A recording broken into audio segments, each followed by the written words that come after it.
Hi, listeners. Stories have so much power, and so does whoever controls the narrative. It is time that we dissect and analyze these stories. I am Vipul, and this is WokeTales.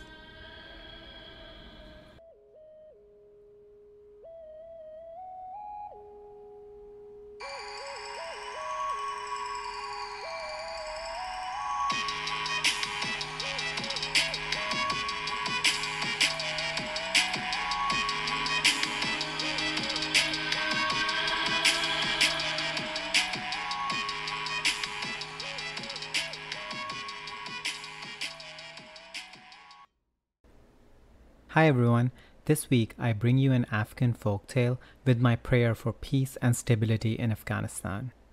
Today's story is What Melody is the Sweetest? Shah Abbas was a man of wit who liked to converse in parables. Among his ministers was Mirza Zaki, who understood his parables well.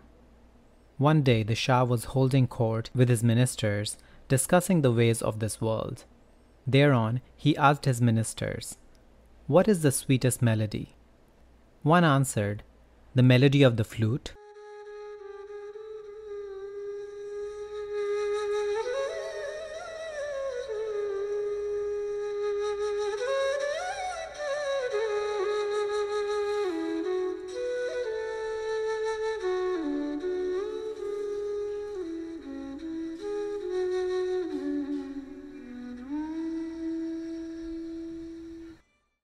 "No," answered another minister. "The melody of the harp is the most pleasant to the ear."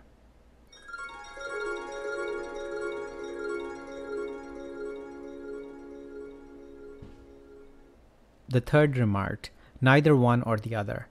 The violin has the finest tone."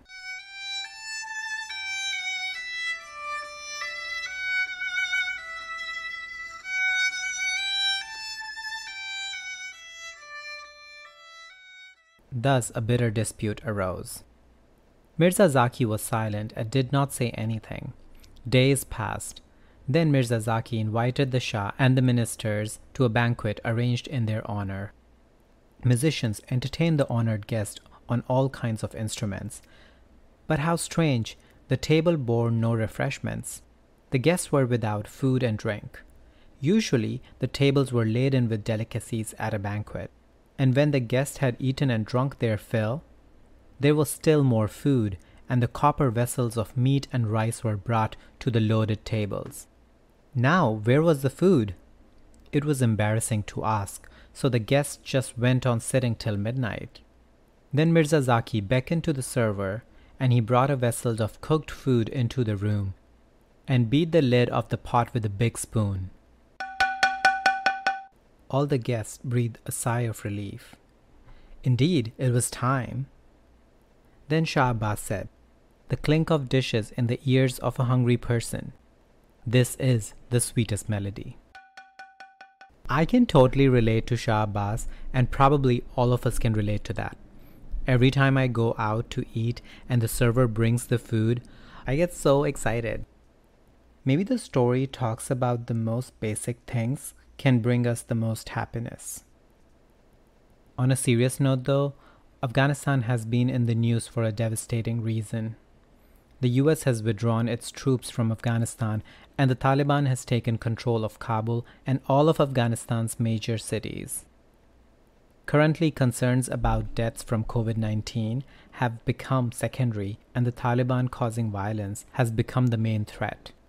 The Afghans now have suffered generations after generations of not just continuous warfare, but humanitarian crises, one after the other.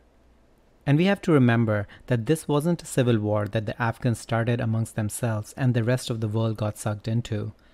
This situation was triggered by an outside invasion, initially by the Soviet Union during the Cold War, and since then the country has been a battleground for regional and global powers seeking their own security by trying to militarily intervene in Afghanistan. Whether it be the United States, the CIA, British, or Pakistan. What has all these years of war cost Afghanistan cannot be calculated, and to think that they need to fight for themselves or take care of their situation is outrageous callousness in light of the history. Afghanistan deserves peace. It deserves to stand as tall as its mountains, and it deserves to flourish into a beautiful country it has always meant to be. The children of Afghanistan deserve childhoods. They deserve to play with toys.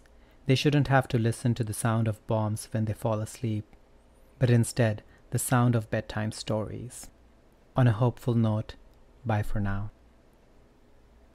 Let me know your thoughts on the story and our discussion by emailing me on WokeTalesPodcast@gmail.com or through social media at WokeTalesPodcast on Instagram and WokeTalesPod on Twitter.